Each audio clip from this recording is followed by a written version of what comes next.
Welcome to the Mayo Clinic Ophthalmology Podcast, brought to you by Mayo Clinic. I'm your co-host, Dr. Brittany Scruggs. And I'm your co-host, Dr. Eric Bothan. We are here to bring you the latest and greatest in ophthalmology, medicine, and more. Today's episode is special. We are joined by our valued Mayo colleague, Dr. Alan Marmorstein, a true force in retinal research and regenerative ophthalmology. From the lab bench to startup biotech, we'll explore what it takes to do science that actually makes it to the clinic and how collaboration drives every step.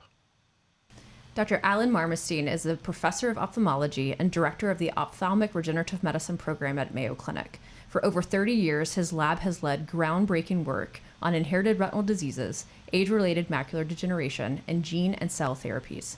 He's a pioneer in the development of Fibrin hydrogel implants for delivering iPSC-derived retinal pigment epithelium cells and viral vectors to the retina.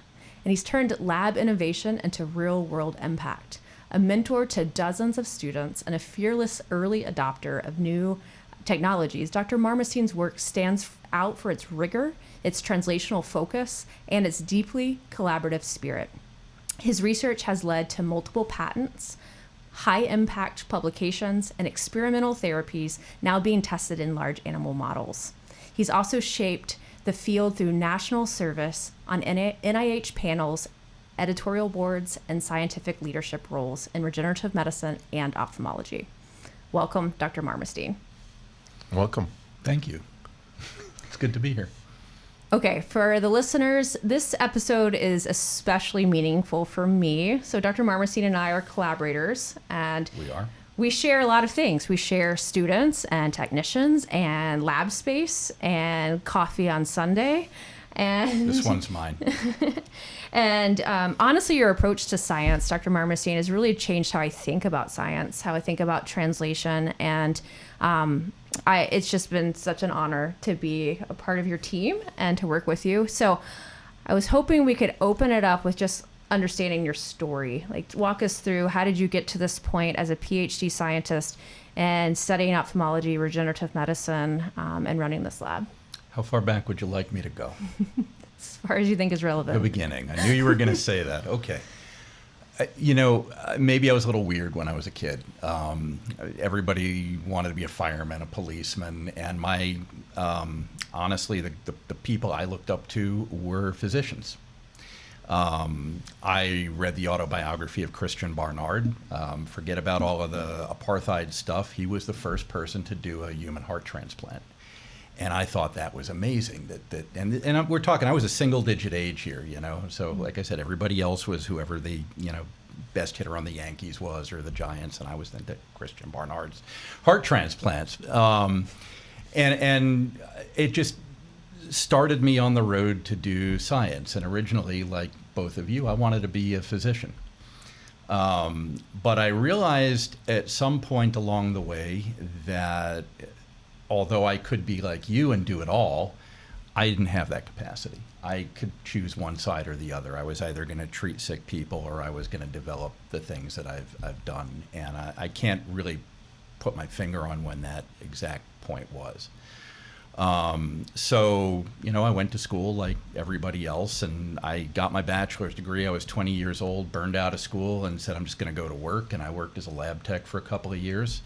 At the time, I was working on prion diseases, which have no bearing or relation to a lot of the things we're doing, and yet actually maybe are very pertinent to some of the things we're doing with AMD today.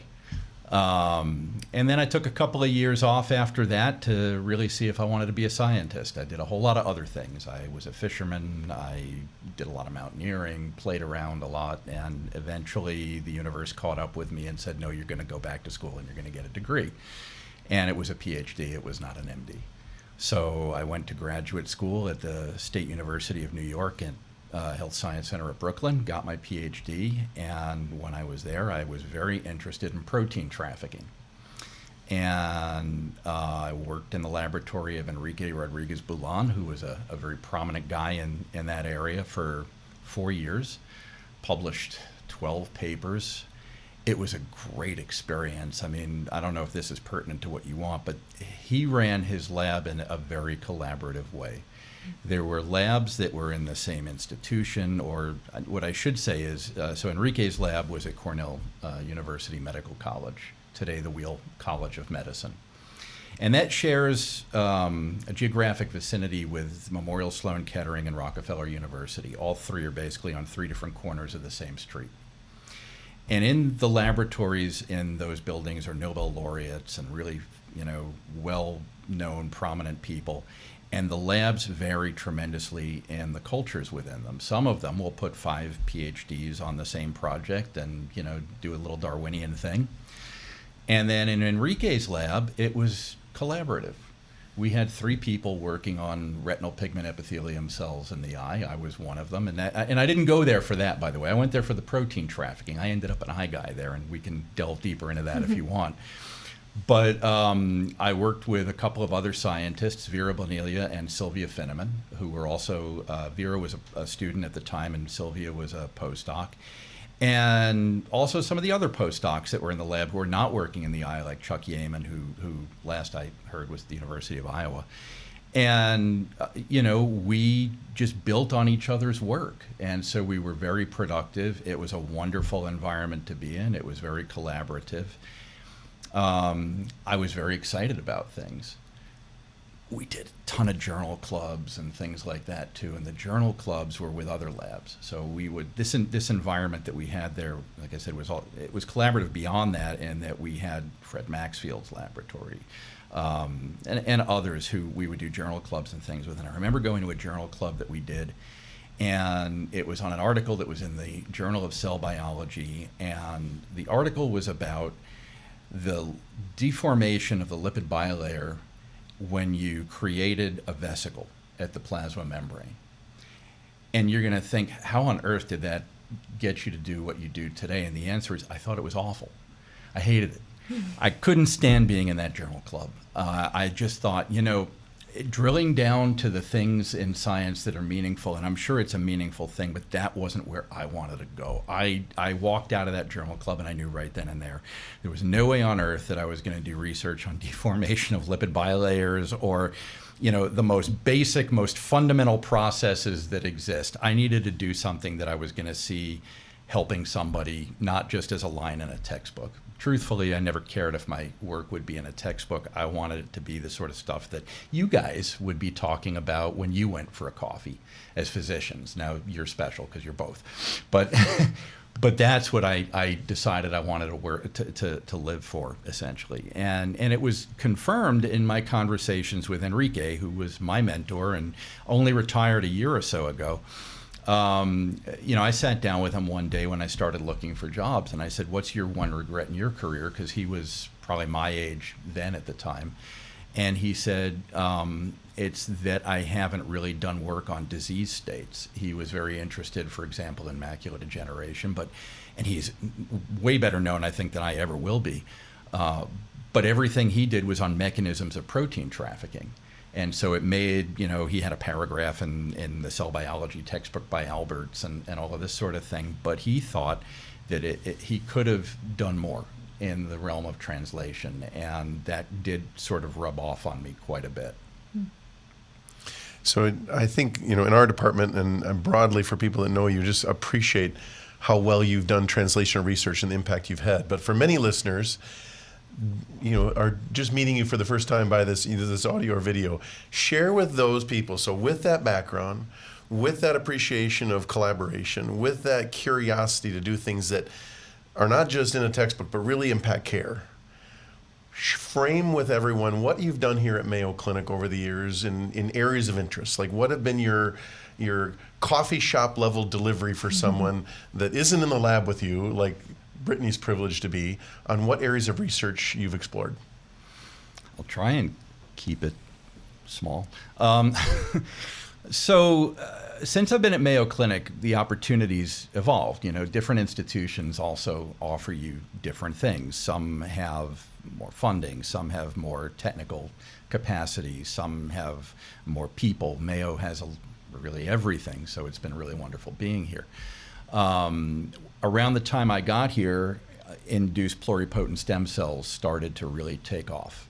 And so we took advantage of that. Mayo helped us a lot with it through what at the time was called the Center for Regenerative Medicine to produce iPSC cell lines, iPSC being induced pluripotent stem cell lines that we could then make patient-specific samples of RPE.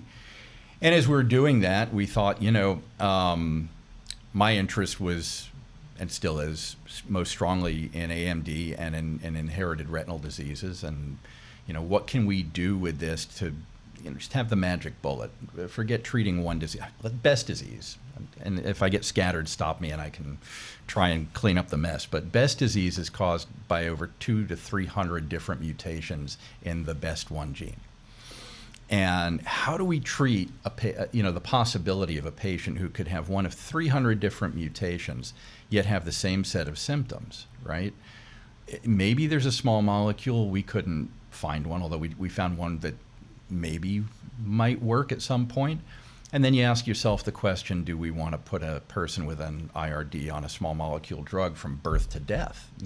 Can you be compliant with that for 80 years? What could we do with it? Well, in Best disease, the retinal pigment epithelium have a dysfunction. The protein is a chloride channel, but it also modulates calcium signaling. And that dysfunction interferes with the channel function and the calcium regulatory function. And that seems to be uniform. So if that's the case, then maybe we just replace the bad RPE. And that's where we started going with the iPSCs. We started to figure, can we replace the RPE that are defective with new RPE? Well, Best disease is one case, but AMD is also due to dysfunction of the RPE. And there are other diseases that are due to RPE dysfunction. And so now we have something that therapeutically could be applied maybe more broadly. And we spent a lot of time working on that. To do it, we wanted to put in an intact, fully differentiated monolayer of cells. And there are different approaches that you could take. And I'm not going to go into every approach, but basically you can put in the cells as individuals and hope they become what they're supposed to be once they're inside. You can put them in all ready to go. We said, let's do it all ready to go. Is that I'm not going to get into whether that's the best strategy or not. That hasn't been the focus of our work. But to put them in ready to go, we needed to have a scaffold to deliver them because they're a single layer of cells in a monolayer. And so we developed the Fibrin hydrogels. Now, really, I should say Jarrell Gandhi developed the Fibrin hydrogels. He was a postdoc in the lab at the time who literally walked in the door at the exact right moment. And this is, and I've got to give credit where it's due. So we had a lab meeting. This was before your time, Brittany. Mm-hmm. And I worked very closely with Jose Polito when he was here before he retired. And Jose loved the idea of doing this. And we invited Ray Iezzi to join us, another one of our clinical colleagues here at Mayo. And we're sitting there and we're like, what can we do? What can we make the scaffold out of? And Ray says, why not Fibrin? I don't know. Why not Fibrin, And Jose says, well, there's Fibrin tissue glues that we use. And then Jarrell walks in the door, basically. 2 weeks later, I get an application from him for a postdoc in the lab. And now we are probably, I think, the leaders in Fibrin hydrogel technology. So that's been sort of the driving thing. And then, one day we were thinking, what else can we do with these hydrogels? And Ray says, you could do gene therapy. And I said, that's a bad idea. What a horrible idea. And then Brittany came, and she thought it was a good idea. And I said, oh, we'll give it a shot. And, well, we just published a paper on that recently in Science Advances, and it works, it seems, really well. So I don't even know where I started this, but I'm going to let you ask the next question. And No, that's a wonderful summary. Yeah, so you've worked with a lot of people. So I think the next question should really be about scientific collaboration. And what do you think makes a good collaboration, and what do you think makes a bad collaboration? So I think it's how you get into it in the first place. I mean, a collaboration is almost like a marriage if it's really going to work. You have to, everybody who's a piece of it has to, if it's going to work, has to really do work. It can't be something where somebody's just a part of the group but not. So the first thing I want to know when we're setting it up is, are you a player? Are you going to be a piece of this? Do you attend lab meetings? Are you available for a phone call? If it has to be 7 at night because you're a clinician, that's fine by me. Or, if we have to talk or meet on a Saturday or a Sunday or whatever it is, that's okay. But are we gonna actually communicate on this, or do you just expect me to list you as an author on a paper because, we had a conversation over a coffee? Different things. Do you put in, what level of participation is there beyond that? Are you really intellectually vested? Can we discuss this? What are the directions we're going to go? I want equals in this. I don't, all the collaborations I've done through the years that have worked best have been where there's a level of mutual respect and we really are equals. And I'll think back to when I was at the Cleveland Clinic and I worked with Neil Peachy. So, Best disease at the time, although the gene had been identified, nobody was testing still for genetic defects. The electrooculogram was the primary test that was definitive for Best disease. You had to have an Arden ratio of 1.5 or lower. And we were working in animal models, and I said to Neil one day, can you do EOGs on rats or mice? And he said, well, no, they don't cooperate. A human, when you do an EOG, has to be cooperative. You have to move your eyes left or right. The electrodes are, placed on the temple, the bridge of the nose, sort of thing. And there was no way to get those animals to do it. And so he and I decided to collaborate to develop a way to do an EOG-like test, which is a DC ERG. Now, the DC ERG had been pioneered by Roy Steinberg's lab and a number of other labs.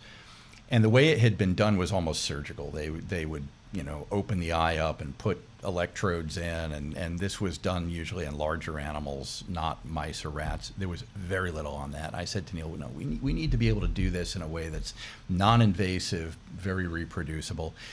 And he and I literally spent about 6 months in a dark room with a whole lot of different solutions and wires and amplifiers and figured out how to do it. That was the commitment he had, and we're good friends to this day. And, I introduced you to him at ARVO this year. So, that's the kind of thing that I look for in a collaboration. And when it's reached its limits, when we're finished, we can walk away but come back if we want to, right? I'm going to add one thing. So science advances. You mentioned the paper that we just published this fall. So how many years did that take us to get to that point? How many years of data, roughly? Boy. If you just want the literal work in the manuscript and not counting the work leading up to the manuscript, I want to say 4 years. Yeah, I would say about 4 years. And that's weekly lab meetings, yes. Right? It's daily emails. Yes. It is having grad students and technicians and everyone being on the same page. It is failed experiment after failed experiment. Oh, God, yes. It is trying to balance innovation with skepticism. And Yes. It is battling funding issues. Yes. So how do you balance all of that? I don't. I'd beg to differ based on everything I hear about you two in the lab over here. You do what you have to do. A lot of this is just routine for me. And I think actually one of the things that works well, or that I've found that works well in my interactions with people like you, with clinicians, and you in particular, because you also have a PhD. But, your clinical responsibilities are pretty heavy. So I've got the day-to-day, but you're there. I can call you when I need to call you. I can email you when I need to email you. We have our lab meetings, and with rare exception, you always make it, although you may be 5 minutes late sometimes. Usually 30 seconds late. Right. And so, a lot of these things are balanced in that way. So I'm a bit of a micromanager. I'll walk in the laboratory in the morning, and I want to know what everybody's up to.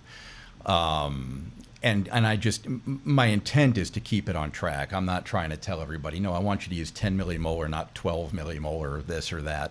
It's really just, I want to know that you're doing the things that you need to do, not at our level, but, the technicians or if there's postdoc students, whomever. Early grad students. Yeah.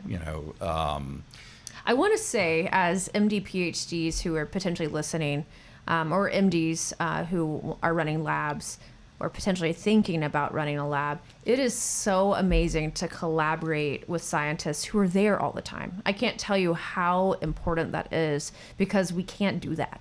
Like, even if you have 50% protected time for research, that means 50% of the time you're not going to be there as a person answering questions. And for me, I only have 30% protected time for research, which is great, and I appreciate that time, but that's 70% of the time away from the lab.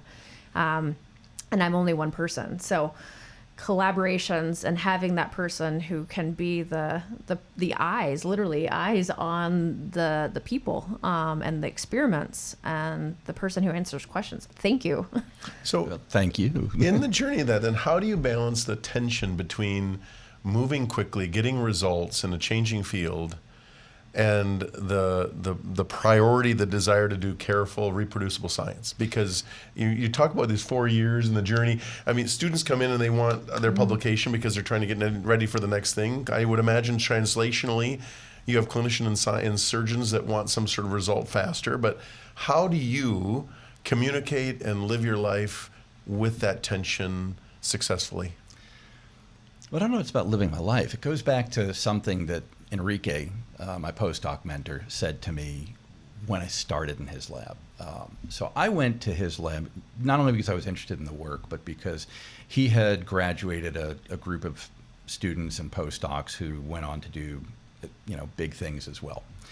One that I looked up to at the time was a guy named André Lebivic, who is currently a professor in France. I don't remember where. And Enrique and I sat down, and he said, you know what the genius of Andre was? And also Michael Lasanti was another one. He said, they didn't do an experiment that didn't lead to a figure in a paper. Every experiment they designed was intended to lead to a figure in a paper. And I've never forgotten that, and that has been what guides me in every single thing I do.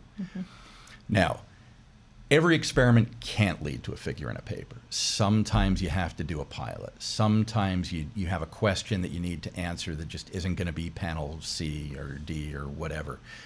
But the goal is that if you do it, it should be because it's going to be in the paper that takes you to tell the story that you're trying to understand.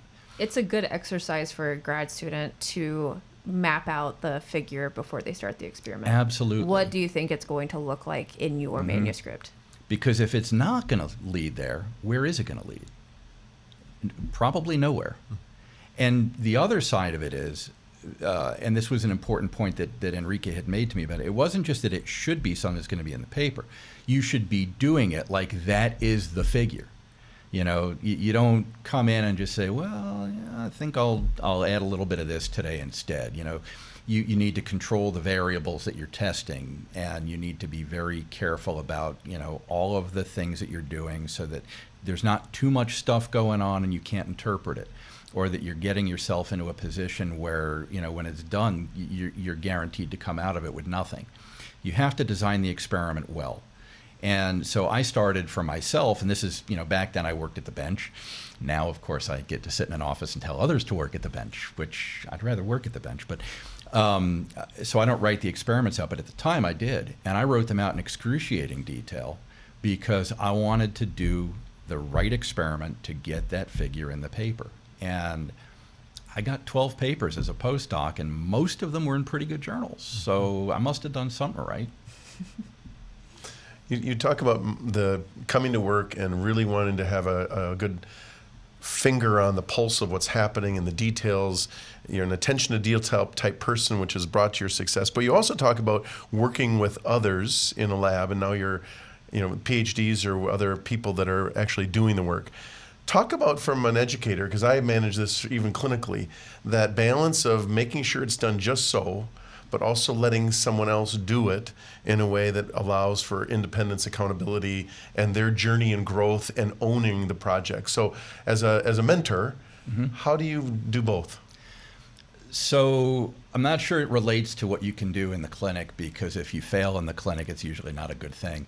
But in the laboratory setting, when I say I'm a micromanager, what I'm really doing is I'm going in to find out what's not working. I mean, show me the data. If the data look good, pat on the back, big smile, data look great. Maybe you might want to graph this on a log scale instead of a linear scale. Data look great. If the data don't look good, why do you think that? You know, what may have been done in this experiment that led you astray, or, you know, why didn't it work? Why didn't you get a signal? Why didn't you get a number? Why are the data so choppy? Whatever it is. And it becomes a discussion. And then rather than saying, well, the solution to that is, it's what do you think you can do to improve the data in the next experiment? I like that idea. That's a good idea. Maybe that idea is not in the right direction to go. What else might we be able to do? You know, you have to give the people, whether they're techs right out of, you know, their bachelor's degree, grad students just starting, or for that matter, seasoned postdocs, if you want them to do well, one, they have to own the project, and two, they have to believe you have faith in them. Faith is not conveyed by, oh, you did that all wrong, you screwed this up, no, you should have done this. Faith is conveyed by, what do you think you did wrong? Because I trust that you can dissect this and answer that question. And honestly, I think it takes less time letting those people do that and assisting them in, you know, doing their troubleshooting like that, than telling them what the solution to the problem is, because then they get, you know, the attitude of, he wants me to do it this way. All right, fine, I'll do it this way. That doesn't get you anywhere either. Yeah.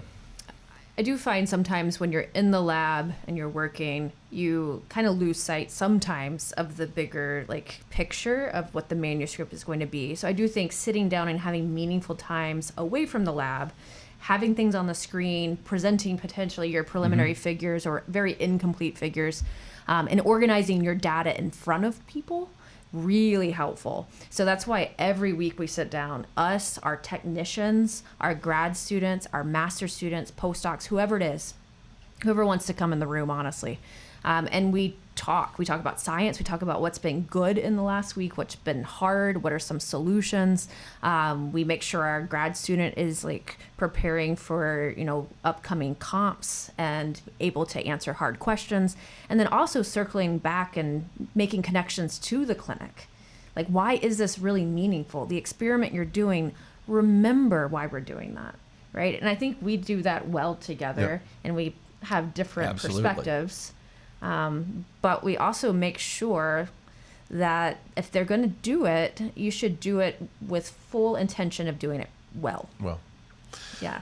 So in that spirit and with that collaboration and goal, we've touched on this more recent work you've done that took 4 years plus, pulling together this Fibrin hydrogel platform stuff that delivers cells in a way to the retina uniquely, or gene therapy to the retina. Well, it does cells too. Yeah. But the gene therapy was the most recent paper. And then obviously in Science Advances. So for me, as a non-retina, non-PhD guru type, share with me and the audience what was so big about this paper. What does it mean for, you know, our care of patients, and in what terms of what you're finding in the lab and impact for vision? So this is a great segue into why it is that I like working with clinicians. As a PhD, we often get lost in technique and answering questions that maybe don't have clinical relevance. This came about because there was an understanding that there is an issue with the use of subretinal injection for gene therapy. Now, honestly, that issue is better addressed by Brittany than me. She's done gene therapy on humans. I've done gene therapy on rats.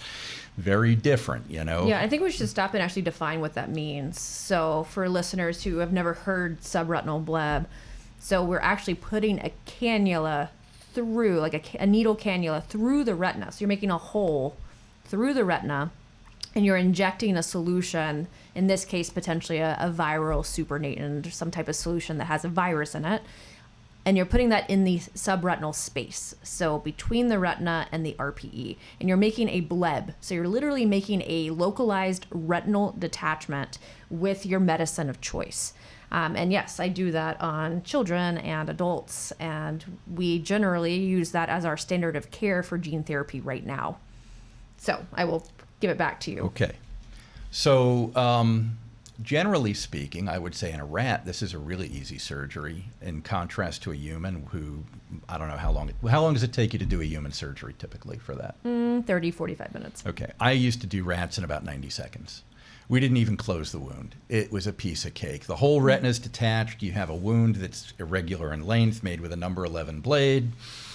And 2 days later, the rat looks like you never did a damn thing to it. It's just amazing. You know, that is not the case, at least in my experience with large animals that we've worked with together. I'm fairly certain that's not the case with our patients. And so it's very easy in the PhD world to just say, well, this is really not a problem, right? We can do subretinal injections in rats and mice. I can do 50 a day, no big deal. What's the issue? What's the issue? Yeah. And then I work with someone like Brittany, and she says, well, there are issues. We know, for example, that as many as a quarter of patients who are receiving FDA-approved gene therapies have some adverse events. And that is, in many cases, possibly due to the use of the subretinal injection technique. Now, I'm not saying you shouldn't do it if you need it, because blind is probably a lot worse than some of these adverse events. But can we limit the adverse events, right? Your goal as a surgeon is to improve things, not, gamble. And the better the odds, the lower the gamble. And so this is the sort of thing that I learned by working with you guys. Surgically, how do you approach this?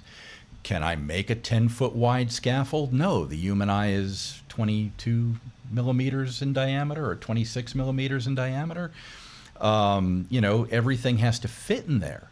Is it reasonable to make a sclerotomy of 4 millimeters, 8 millimeters, 12 millimeters? I don't know. In a rat, I could probably cut the eye in half, put 2 sutures in, and 3 days later, he's fine. I don't think that would work in a human that way. So, having that expertise, having that knowledge, and having somebody who does it, a procedure that, frankly, very few surgeons do, available to work with, has been, amazing for me. And that's kind of where, what leads you to that. Now, I don't know if I answered your question, because I've since forgotten what it is. No, but that's the wonderful backdrop that the current modality of care to bring therapy to the retina has challenges in the human population. So going from there, then, you talked earlier about how this idea of can we use Fibrin to be a platform. How then, with that idea, what happened next until where we got today? Well, the idea was, do we actually need to put it under the retina at all? So there's 2 approaches predominantly. There's actually more, but there's 2 primary approaches that have been used for the delivery of retinal gene therapy, at least in clinical trials. Approved gene therapies are all subretinal injections. In clinical trials, a fair portion of them are also done as a simple intravitreal injection. Now, I'm not 100% sure what the demographic of listeners of the podcast is, but if it's ophthalmologists, you all know what an intravitreal injection is because you've done 120 of them a week, right? But that's for AMD, and you're doing it with an anti-VEGF therapy, okay? And the incidence of adverse events there is very low, right? It's got a pretty good safety record. Pretty much any ophthalmologist can do it. I could probably do it if you showed me in an afternoon. Unfortunately for gene therapy, it doesn't work very well, at least for retinal gene therapy. There's very poor delivery of vector to the back of the eye, and there's a fairly high incidence of inflammation that occurs. And so it's not been a very effective approach for retinal gene therapy. It immediately gets diluted as well. Yeah. As soon as you inject it. There's 4.2 mils of vitreous humor in the human eye. So as soon as you inject into that, and the volume is typically 100 to 300 microliters. 50. Well, that was a subretinal injection. Yeah, for an intravitreal, it's 50. And so it's way far away from the target, too. So not only is it diluted, but you're really not getting it close to the retina. Yeah, and you've also got drainage out the anterior chamber in addition to posterior. Right. So, the vector's not getting where it needs to go. The patients are not it's not working that well for them, at least in the case of approved gene therapies currently. Maybe this can be improved upon. There are other groups that have been working on vectors that penetrate the retina better. Maybe, there are new techniques that could be used. Our idea was, if we remove the vitreous, which we do anyway for the subretinal injection, and we drop this gel on the inner retinal surface and fill the eye with air, the virus can only go one place, into the retina. And it seems that actually works. And so now you don't have to detach the retina, but you get the same effect of the subretinal injection without the adverse events that are a consequence of the subretinal injection. So gel's on the back. How is it secured at that spot before you put the air in or after you put the air in? I'll let you answer that one. You can do that one if you want. That's the secret sauce. Yeah. You need to read the paper. Okay. No, I'm just kidding. So it's an epiretinal implant. So we put it on the epiretinal surface. Again, not going through the retina, just placing it on. It's like a little sticky patch. Okay. Honestly, it stays in place pretty well, but we do secure it by putting a little bit of autologous serum. So we take the serum from the animals, and then put it directly into the eye around the implant while it's under heavy liquid. Okay. So it's essentially then activated, if you will. It's a little bit sticky, and it starts to be adherent to the retina. Yeah. And they stay positioned post-op? Nope, they're pigs. They're pigs. Okay. I didn't know if you had to position. They're not very good patients. Okay. No, they're not. They're not good patients. Yeah. So with all of this, this is very expensive work. So just for the listeners, every OR day that we do is 15, I think. $10,000 to $15,000. Yeah. And that's just for 4 pigs. And so that's, doing the surgeries, doing the husbandry, and the exams afterwards. That's a lot of money. So if you could redesign how translational research is funded, what do you think should be the future, and what are currently the barriers? Like, what are we dealing with as translational scientists right now? Well, so funding is obviously, I think, the biggest single barrier, right? That there is. The government agencies like NIH are starting to adjust and provide more mechanisms for translational research, but it's still very difficult. We've had a lot of money come in from industry sources to support it in the past, especially like the RPE transplant stuff. Not so much yet with the AAV, but we'll get there, I think. We've had a lot of good benefactor funding. Just going to give a shout out to Mr. Gene Wood, who has been so generous through the years and has, so many of the things we've done have come out of his pocket that I can't, begin to express my gratitude to him for letting me be creative. But thank you. But, I don't have a solution to the problem there. But funding is definitely a part of it. The use of large animal models is more expensive. The N values, as you know, are much lower than they are with smaller animal models. But it's essential because, like I said, with a rat or a mouse, the surgery is completely different. This whole idea, for example, placing the gel under the heavy liquid, PFO, for example, I would never have thought of because I didn't even know what PFO was till we talked with you and to a degree with, Dr. Ayezi and how are we going to get it to sit on the retina? The surgeons know how to do this. I don't know how to do this.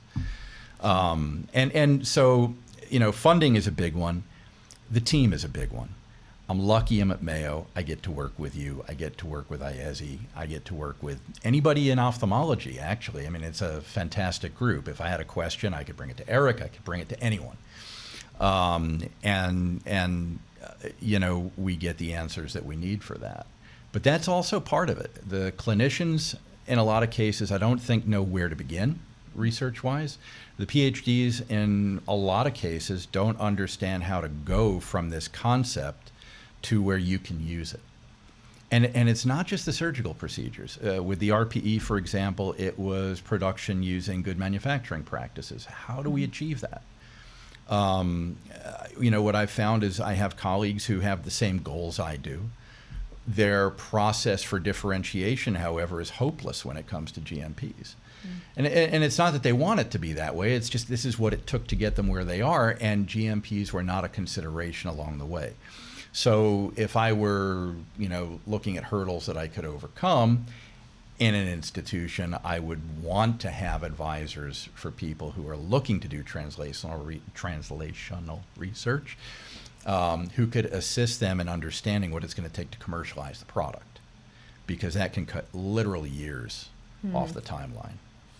You've had such successes here in collaboration and efforts. Looking forward then, with the background you've had and the current novel approaches you're continuing to explore, what excites you the most when you look ahead 5 years to regenerative medicine? Like, what's the horizon look like for you? I don't really look ahead 5 years. I'm sorry to say. I know we're supposed to have this big world view and know what we're going to do. A grant cycle is 5 years. I'd like to get through a grant cycle, and what happens is that grant kind of dictates the next steps along the way. Every time, if I say, I can't predict the future. I don't know what's going to come. If you had asked me 5 years ago, would I have thought AI is going to be what it is today? I would have said, what's AI?